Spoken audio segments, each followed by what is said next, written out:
इस कहानी की शुरुआत में हमें एक खाली बिल्डिंग दिखाई जाती है। वहाँ पे हमें एक आदमी दिखाया जाता है जो कि प्रोफेसर से माफ़ी मांग रहा होता है और कहता है कि ये सब मेरी वजह से हुआ है, तो मुझे माफ़ कर दीजिए। तो प्रोफेसर कहता है इसमें तुम्हारी कोई गलती नहीं है, मेरी वजह से मैं यहाँ फंसा हूँ। और हमारा वो आदमी कहता है अगर हमारी इंटेल गलत नहीं होती तो हम लोग यहाँ बच जाते। और ये मिलिटेंट आम मिलिटेंट नहीं थे, ये ट्रेन मिलिटेंट थे। और तभी उस कमरे का दरवाज़ा खुल जाता है जिसमें उन दोनों को कैद कर रखा था। और तभी एक आदमी को अंदर फेंका जाता है और हमें पता चलता है कि वो आर्मी का बंदा है और वो एक सर्जेंट है आर्मी में। और तभी हमारा आदमी चिल्लाता है सर्जेंट किम। और तभी में दिखाया जाता है कि गेट पे एक आदमी खड़ा है और वह कुछ बोल रहा है। तभी अचानक से उसने हमारे आदमी के सिर पे अपनी राइफल से अटैक कर दिया, जिससे कि हमारे आदमी के सिर में से खून निकलने लग गया। और तभी हमें पता चलता है कि आदमी एक आर्मी का लेफ्टिनेंट है और वह सर्जन किम से पूछता है बाकी बंदे कहाँ हैं, जिसमें पर सर्जन किम कहता है मुझे नहीं पता। और तभी फिर से गेट खुलने की आवाज़ उन दोनों को सुनाई देती है और हमारा लेफ्टिनेंट उसके आदमी की तरफ देखता है और आदमी हमारे लेफ्टिनेंट की तरफ लेफ्टिनेंट उससे पूछता है अब तुझे क्या चाहिए। और तभी हमें दिखाया जाता है कि आदमी एकदम से गिर चुका है, उसके पीछे एक परछाई है। और तभी हमें दिखाया जाता है कि वो पूछता है कि क्या तुम्हारा नाम लेफ्टिनेंट कहेंगे। हमारा लेफ्टिनेंट इसके एक्सेंट सुन के बहुत ज़्यादा शॉक हो जाता है और कहता है ये तो कोई कोरियन है। तभी आदमी कहता है कि मैं तुम्हें बचाने आया हूँ। और हमें दिखाया जाता है कि वहाँ से निकल चुके हैं। फिर लेफ्टिनेंट उस आदमी से पूछता है कि तू किस यूनिट का है, कौन सी डिवीजन का है, तू कि इस मिशन पे अकेला आया है क्या। और तभी हमारे आर्मी के लेफ्टिनेंट को गेट खुलने की वजह आती है और कहते हैं कि सामने एनिमी है। और वो कहते हैं हट, ये तो गलती टाइमिंग पे आ गए, ये कहाँ से आ गए यहाँ पे। और तभी हमारा आर्मी का बंदा कहता है कि यहाँ पे तो 2 मिलिटेंट हैं। और तभी हमारा हीरो एकदम से उनकी तरफ बढ़ जाता है। पहले आदमी के वो हाथ में से गन को हटाता है, उसके मुंह पे खींच के घुसा मार देता है, जिससे कि आदमी वहीं पे बेहोश हो जाता है। और दूसरा आदमी को एकदम से अपने चाकू से अटैक कर देता है और इतना तेज चाकू फेंकता है कि वो चाकू सीधा उसके छाती में गड़ जाता है और वहीं के वहीं मर जाता है। और हमारा हीरो वहाँ पे स्टाइल में खड़ा हो जाता है। यह देख के हमारा लेफ्टिनेंट बहुत ज़्यादा शॉक हो जाता है और सोचने लग जाता है कौन सी यूनिट का है। तभी वो आदमी कहता है कि अब हम थोड़ी तेज़ी करने वाले हैं, तो तुम अपनी गन का इस्तेमाल मत करना, तभी इस्तेमाल करना जब इमरजेंसी। और हमारा लेफ्टिनेंट सुन के बहुत ज़्यादा शॉक हो जाता है और कहता है कि हमें ये बस बैगेज की तरह ट्रीट कर रहा है। तभी हमें दिखाया जाता है कि हमारा हीरो आगे बढ़ के सबको मारता चला जा रहा है। तभी लेफ्टिनेंट को और उसको ज़्यादा बंदों की आवाज़ सुनाई देती है। लेफ्टिनेंट सोचता है मैं इसकी हेल्प कर पाऊंगा, लेकिन वो देख के बहुत ज़्यादा शॉक हो जाता है कि ये तो बिना सोचे समझे आगे बढ़ता चला जा रहा है। और हमें दिखाया जाता है कि हमारा हीरो स्लाइड करके उन सबके तरफ गन पॉइंट कर दिया है और उसने एक एक करके सारे बंदों को मार दिया है और वो वहाँ से निकल चुका है अपनी गन रिलोड करके। और जब तक हमारा लेफ्टिनेंट वहाँ पहुँचता है तो क्या देखता है कि सारे के सारे बंदे इतनी जल्दी मर चुके हैं। और वो कहता है ये तो एक रियल मॉन्स्टर है। इसके मोमेंट्स इतने ज़्यादा रेकलेस है कि ये तो आर्मी के मोमेंट्स होते ही नहीं है। तभी हमें दिखाया जाता है कि वो दोनों बाहर पहुंच चुके हैं और हमारा हीरो वहाँ पे इंटेल कलेक्ट कर रहा है और हमारे लेफ्टिनेंट को कहता है कि हमें यहाँ रुकना होगा, जिसमें लेफ्टिनेंट पूछता है क्यों।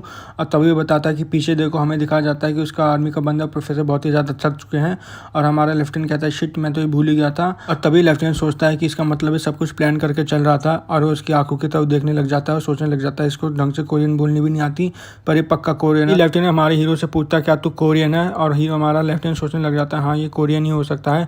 और तभी हमारा हीरो कहता है कि टाइम हो चुका है। हमें दिखाया जाता है कि वो जंगल से कहीं जा रहे हैं और हमें दिखाया जाता है कि लेफ्टिनेंट के बाकी के यूनिट के मेंबर्स भी वहाँ पहुंच चुके हैं। लेफ्टिनेंट हमारे हीरो से हैंडशेक करता है, जिसमें हमारा हीरो सोच रहा होता है। तभी वहाँ जोरदार धमाका होता है जिससे सुन के हमारा हीरो भी बहुत ज्यादा शॉक हो जाता है। लेकिन तभी लेफ्टिनेंट इस साउंड को पहचान लेता है और तभी हमारा हीरो सबको कहता है कि नीचे झुक जाओ। और तभी एक और बड़ा सा धमाका होता है। हमारा लेफ्टिनेंट कहता है ये तो मोटर का धमाका हो सकता है, जो कि एक आर्टिलरी है। और तभी हमारा लेफ्टिनेंट कहता है कि मेरे को तो कुछ सुनाई भी नहीं दे रहा और वह अपने साथियों और प्रोफेसर के बारे में सोचने लग जाता है, लेकिन उनको सही कंडीशन में देख के बहुत ज़्यादा थैंकफुल महसूस करता है। लेकिन तभी उसको गोलियों चलने की आवाज़ सुनाई देती है और हमें दिखाया जाता है कि पहाड़ के ऊपर से कोई फायरिंग कर रहा है, लेकिन इतने कम समय में भी ये कोई रिटेलिएट कर रहा है उनकी तरफ से। और यह देख के हमारा लेफ्टिनेंट बहुत ज़्यादा शॉक हो जाता है, क्योंकि जिस हीरो ने उन्हें बचाया था वो सिर्फ एक बच्चा है। और तभी हमें 6 महीने बाद एक स्कूल का सीन दिखाया जाता है, हमें क्लास का सीन दिखाया जाता है जहाँ पे बहुत सारी लड़कियां बहुत ही ज़्यादा ब्लश कर रही थी। तभी टीचर कहती है कि आज से तुम्हारा साथ पड़ेगा और हमें हमारे हीरो का नाम पता चलता है, उसका नाम यूजिन होता है। फिर हमें एक लड़की दिखाई जाती है जो सोच रही होती है क्या भैया अपनी क्लास में पहुंच चुके होंगे, लेकिन तभी उसके क्लास में एक बच्ची गेट खोल के अंदर आ जाती है और वह क्लास की बाकी लड़कियों को बताती है कि उसने बहुत ही ज़्यादा हैंडसम लड़का देखा और वह एक सीनियर है। और यह सुन के हमारी लड़की सोचती है कि ट्रांसफर स्टूडेंट वो भी सीनियर, वो पक्का मेरे भैया ही होंगे। वह कहती है कि मैंने तो कभी भी एक्सपेक्ट नहीं किया था कि मेरे भैया वापस आ जाएंगे, जो कि प्लेन क्रैश में 10 साल पहले मर चुके हैं। और तभी हमें दिखाया जाता है कि वो लड़की बहुत ज़्यादा शॉक हो जाती है और कहती है कि हाँ ये मेरे भैया। तभी हमें एक बुढ़ा आदमी दिखाया जाता है और कहता है कि तू जिंदा है, मैं बहुत ज़्यादा खुश। तभी हमारा हीरो अपनी बहन का नाम ले देता है, जिसे सुन के बहुत ज़्यादा खुश हो जाती है और हमें पता चलता है कि उसका नाम यूदाइन है। और तभी हमें प्रेजेंट का सीन दिखाया जाता है जहाँ पे एक लड़की उससे पूछी होती है कि मैं तेरे को कितनी बार बुलाऊं। यूदाइन उससे माफी मांगती है। तभी वो लड़की कहती है कि मुझे तेरी पीटी के कपड़े चाहिए। इसमें यूदाइन पूछती है अगर मैं तेरे को दे दूंगी तो मैं क्या पहनूंगी।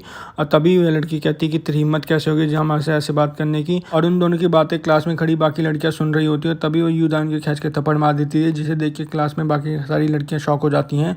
और तभी वो कहती है कि तू यहाँ पे रोना चाहती है क्या इन लड़कियों के सामने। और तभी हमें दिखाया जाता है कि टीचर कहती है कि ट्रांसफर दूसरा स्टूडेंट है और ये 10 साल से अब्रॉड में रह रहा था। मैं चाहती हूँ तुम इसके साथ अच्छे से बिहेव करो। तभी टीचर उसको पीछे जाके बैठने के लिए कहती थी। तभी एक लड़का कहता है कि इसमें ऐसा खास क्या है। तभी एक बच्चा उसको पीछे से आवाज़ लगा देता है और कहता है हे लीजिंग, और तभी लीजिंग अपना पैर हमारे हीरो के सामने अड़ा देता है और सोचता है कि अभी यहाँ पे गिर जाएगा, लेकिन हमारा हीरो एकदम से उसके पैरों के सामने जाके खड़ा हो जाता है और यह देख के लीजिंग बहुत ज़्यादा शॉक हो जाता है और हमारा हीरो उसके पैरों की तरफ देख रहा होता है, जिसमें लीजिंग कहता है कि मैंने तो इतना परफेक्टली टाइम करा था फिर भी ये नहीं गिरा।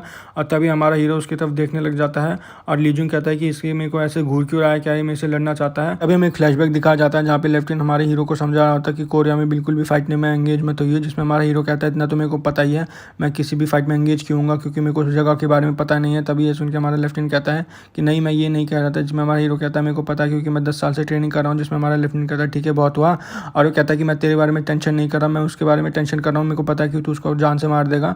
और तभी टीचर कहती है कि हे आइजिन तुम यहाँ पे खड़े क्यों, जिसमें हमारा हीरो कहता है कि मुझे माफ़ कर दीजिए और वहाँ से हंसता हुआ चला जाता है। इसमें लीजिंग सोचता है कि अभी मैं इससे डर चुका है तो मैं इसको और ज़्यादा बुली करूँगा। तभी टीचर एक बच्चे से कहती है कि यूजिन का ध्यान रखना। तभी हमें एक नया कैरेक्टर इंट्रोड्यूस किया जाता है जिसका नाम पार्क यूंगचा है। वो पूछता है कि तुम्हारा नाम ही यूजिन है ना, जिसमें हमारा हीरो रिप्लाई करता है हाँ। और तभी वह हमारे हीरो को बताता है कि तुम एकदम से शायद सरप्राइज हो गए होंगे क्योंकि मैंने देखा कि ली जिंग ने तुम्हारी टांगों के सामने अपनी टांग अड़ा दी थी और जो उसके साइड में बैठा है वो ली योगजिन है, तो तुम्हें इन दोनों से संभल के रहना है। और हमारी पहली क्लास मैथ की और हमारा हीरो उन दोनों को देखने लग जाता है और तभी हमें दिखाया जाता है कि योगजा कहता है कि तू मेरे से कोई भी बात पूछ लियो क्योंकि टेंशन मत लियो, मैं तेरे साथ ही हूँ।